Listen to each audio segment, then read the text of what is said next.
군자국의 비밀. 안녕하세요. 제 강의를 여태까지 들으면서 도움이 되셨으면 좋아요를 눌러주시고, 혹 광고가 나오면 건너뛰지 마시고 끝까지 시청해 주시면 이 동영상 제작에 도움이 됩니다. 고맙습니다. 이번 시간에는 군자국과 연관이 있는 소호에 대해서 알아보겠습니다. 소호는 서쪽을 다스렸다고 하죠. 그래서 서방 백제라고 하는데 그 서쪽이 어디까지인지 한번 알아보겠습니다. 자, 첫 번째, 소호는 황제의 장남인가? 사기에는 소호가 황제의 장남으로 나오는데요. 다른 기록에는 그렇지가 않아요. 사기 기록만 믿을 수는 없기 때문에 다른 기록도 함께 살펴보겠습니다. 소호의 성이 기, 희, 영으로 여러 기록이 있는 것은 아마도 소호의 출신에 대한 기록이 여럿 있는 것과 연관된 것으로 보입니다. 사기 등 역사서에는 황제의 장남으로 나오지만 전설은 그와 다른 가계도를 그리죠. 중국 신화 이야기라는 책이 있습니다. 김선자님이 지은 책이고요. 이 책 201에서 203쪽에 아주 길게 써 있는데 그걸 제가 좀 간략하게 정리를 했어요. 자, 황하가 일단 나옵니다. 황하는 하늘나라 궁전의 선녀였다. 매일 아름다운 옷감을 짜내는 일을 하고 있었다. 황하는 은하수에 뗏목을 띄워 별들이 바다를 헤쳐 노저 갔다. 하얀 별들이 바다를 거슬러 올라가면 궁상이라는 나무가 있다. 이 궁상이 부상하고도 연결되는 것인지 정확하지는 않습니다. 황하는 바로 그 거대한 뽕나무 궁상 아래에서 노는 것을 좋아했다. 부상도 뽕나무로 이제 알고 있거든요. 그 뽕나무 아래에서 황하는 백제의 아들을 만났고 사랑을 나눠 아들을 낳았으니 그가 바로 소호, 즉 궁상씨였다 라고 해요. 자, 백제의 아들을 만났다고 그래요. 그래서 아들을 낳으니까 소호라고 했습니다. 그러면 황제는 소전의 아들이었죠?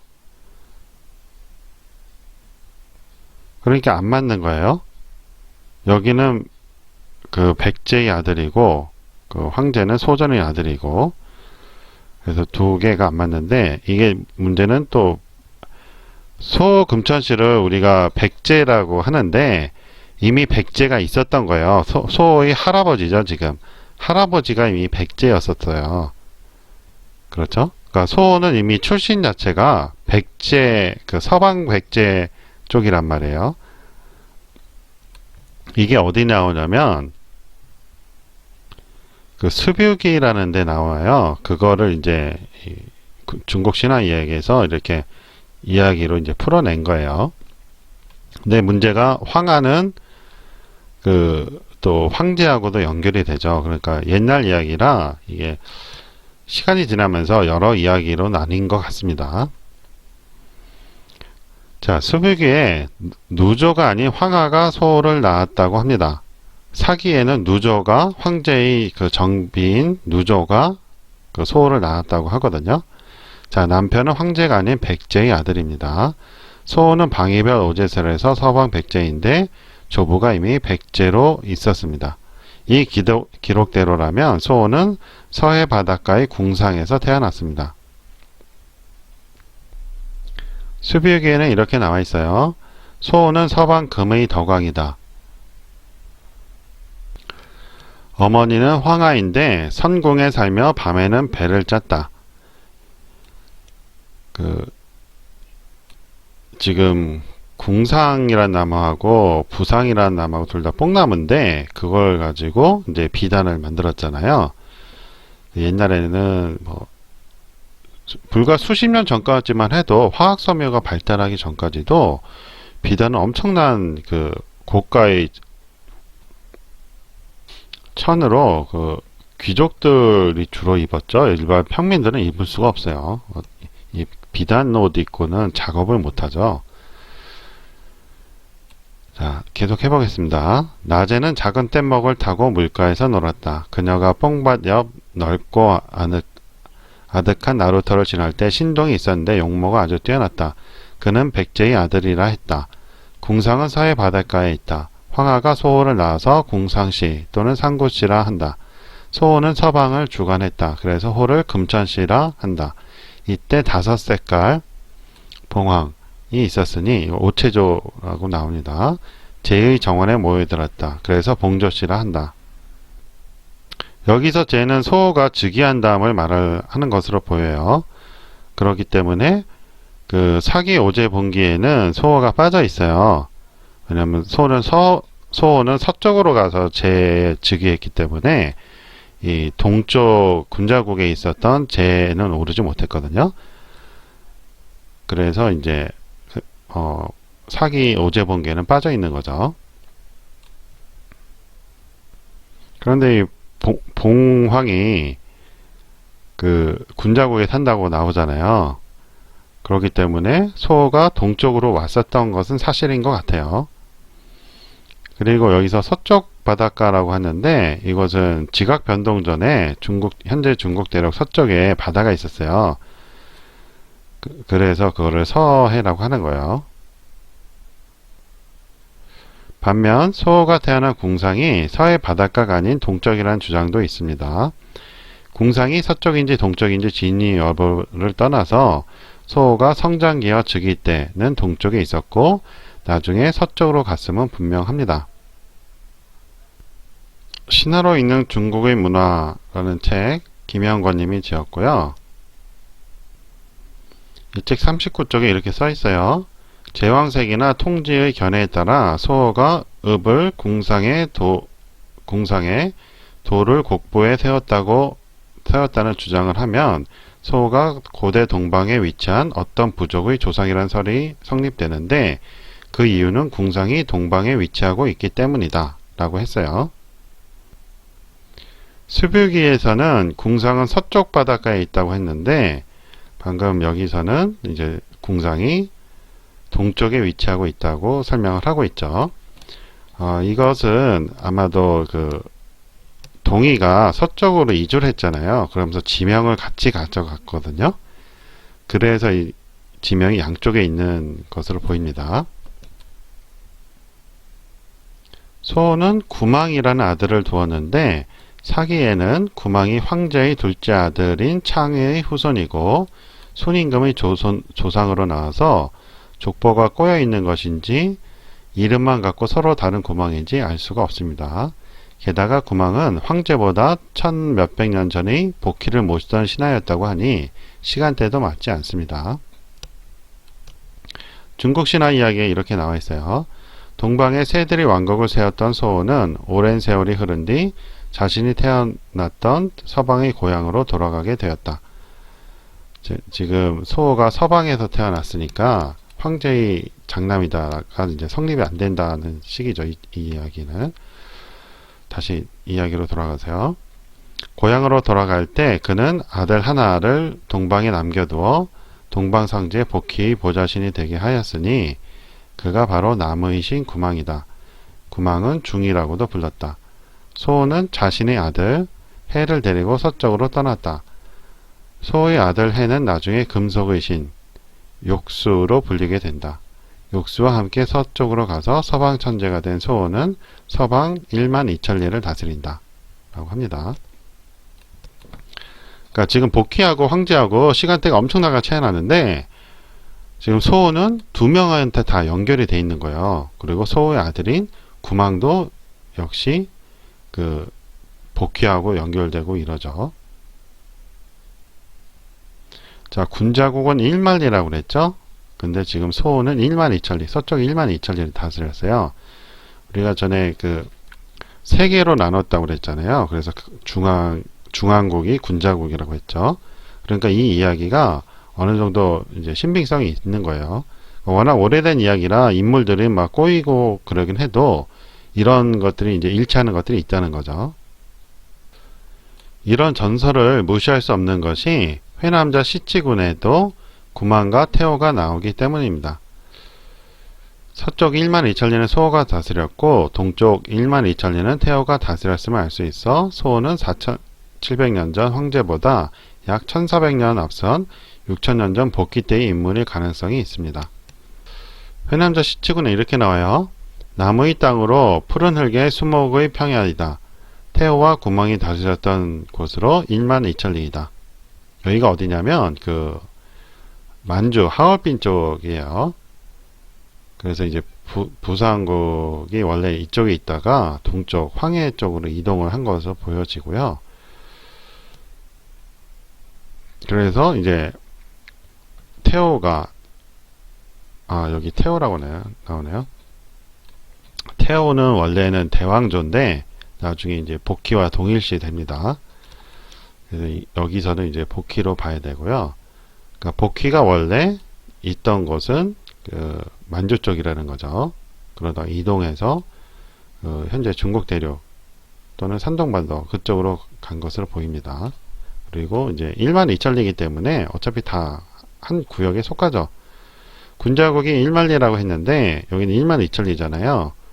그러니까 뭐 중국 대륙, 만주, 시베리아, 몽고 다 포함되는 영역이에요. 만약 황하가 산해경에 나오는 제준의 처로서 삼신을 낳은 아황이라면 남편인 제준과 함께 소호를 낳은 것이 됩니다. 여기 아황을 바꾸면 황아가 되죠. 한자도 같네요. 예. 신화로 있는 중국의 문화 40쪽에 이렇게 써 있습니다. 산해경 대항 남경에서 제준의 처는 아황이며 삼신국의 시조를 낳았다고 하는데 습일기에 소호의 모친을 아황으로 기록하고 있으며 노사 후기에서는 소호의 모친을 아라고 기록하고 있는데 여기서 아황, 아 등은 사실상 아황을 잘못 기재하였거나 혹은 생략가를 쓴 것이라 볼 수가 있다. 한자가 틀려서 그런 것 같아요. 교원사와 태식의 기록을 보아도 황제와 소호는 가족이 아닌 것으로 추측이 됩니다. 소호에게 명령한 자가 유망입니다. 그런데 황제 때의 인물인 치우와 함께 등장하니 고대사의 연대는 알쏭달쏭할 뿐입니다. 유망과 함께 도망간 탕록에서 황제를 만날 것일까요? 자, 교원서화에 이렇게 나왔습니다. 염제의 세대에 유망이 소호로 하여금 막아 싸우게 하니 치우씨는 옹호창을 휘두르며 소호와 큰 전쟁을 치르니 소호는 크게 패하고 황야에서 떨어져 공상으로 달아나 들어가더니 유망과 함께 나와서 되돌아 탕록으로 들어갔다 라고 써 있어요. 그 후 300여 년 아무 일 없었다. 다만 소호씨와 더불어 싸워 격파했을 뿐이다 라고 돼 있거든요. 염제는 황제 이전에 이제 왕권을 가진 사람으로 이제 묘사되는데 염제 시대에 이미 소호가 활동을 하고 있었죠. 황제의 장남이니까 어린 나이에도 활동을 했을 수 있다 이렇게 볼 수는 있어요. 근데 내용상 꼭 그런 것 같지는 않고요. 그쵸? 치우하고도 전쟁을 했잖아요. 그리고 또 300년 이야기도 나오고 태백일사 신시본기에도 치우가 항복한 소호를 보내 헌원을 공격하게 했다고 하니 황제 헌원과 소호 금천은 부자간이 아니라고 할 수도 있습니다. 이렇게 나오죠. 때 공선 헌원이라는 자가 있었는데 톡착민들은 우두머리였다. 처음 치우천왕이 공상에 입성해서 크게 새로운 정치를 편다는 말을 듣고 감히 스스로 천자의 뜻을 대신하려고 크게 병마를 일으켜 와서 전쟁을 하려 하니 치우천왕은 먼저 항복한 장수 소호를 보내 탕록에 쳐들어가서 에워싸 이를 전멸시켰다 라고 하는데 말이 안 되죠. 그쵸? 소호가 황제의 장남이라면 아들을 보내서 싸우게 한 거잖아요. 그러면 부자끼리 싸웠을까요? 그럴 가능성은 별로 없죠. 삼국유사 황룡사 구춘탑이라는데 이런 글이 있어요. 너희 나라 왕은 천축 찰리종의 왕으로 이미 불기를 받았기 때문에 특별한 인연이 있으며 동이 공공의 족속과는 같지 않다 라고 해요. 그러니까 신라 사람들이 동이족이나 공공과 다르다고 이제 기록이 된 거예요. 삼국유사에. 지금은 우리가 이제 한반도에 같이 살기 때문에 한민족이라고 하지만 그 삼국유사에는 다르다고 이제 기록을 한 거죠. 천축 찰리종이니까 인도 쪽하고 관계 있다라고 이제 말을 한 거죠. 그러니까 신라 김씨의 조상이란 소금천씨는 동이계인 황제와 부자간이 아닐 수 있어요. 그러니까 여러 기록을 보면 황제와 소는 그 부자간이 아닐 수 있다 이 말이에요. 사기 등 여러 기록에는 복희와 소원은 동시대 인물이 아니고 소원은 황제의 장남이라고 하는데 이것은 조작이라는 주장이 있습니다. 중국 신화 이야기 138쪽에 이렇게 써 있어요. 황제를 중심으로 한 피라미드형 계보가 만들어진 것은 한나라 초기 위대한 역사가 사마천에 의해서이다 라고 하죠. 이러한 주장이 있긴 하지만 산해경 대왕동경을 보면 소호가 전욱을 키웠다고 하니 사마천에 의한 왜곡은 아닌 것으로 보입니다. 산해경 대왕동경이 이렇게 있어요. 동해 밖에 커다란 골짜기가 있는데 소호의 나라이다. 소호가 어린 전욱을 키우고 그 검은고와 비판은 버려두었다. 라는 글이 나와요. 전욱은 이제 황제의 증손인가 그렇잖아요. 그러니까 소호와 전욱이 연결고리가 있는 것이죠. 그러니까 장남은 아닐 수 있지만 이 동해 그 동쪽에서 이제 소호가 살면서 황제와 어느 정도 인연을 맺은 것으로 보여요. 그 동해 밖에 커다란 골짜기가 있으니 소호의 나라이다. 하면서 소호가 이제 나라를 세운 것은 동쪽에서 세웠다는 것이죠. 여기서 말한 동해 밖에 커다란 골짜기는 지금 황해 쪽에 잠겨 있을 거로 생각이 됩니다. 지각 변동 이후 육지가 바다로 되었거든요. 소호는 장남 현효이며 황제의 장남 현효이며 전욱은 황제의 손자이기에 증손이 아니고 손자네요. 소호가 어린 전욱을 키웠다는 뜻이 됩니다. 전욱은 성장 후에 소호를 보좌를 합니다. 내용이 많이 길어져서 오늘은 여기까지 하고요. 다음 시간에 이어서 하겠습니다. 도움이 되신 분들은 좋아요 눌러주시고 혹시 광고가 나오면 끝까지 봐주시면 동영상 제작에 도움이 됩니다. 고맙습니다. 안녕히 계세요.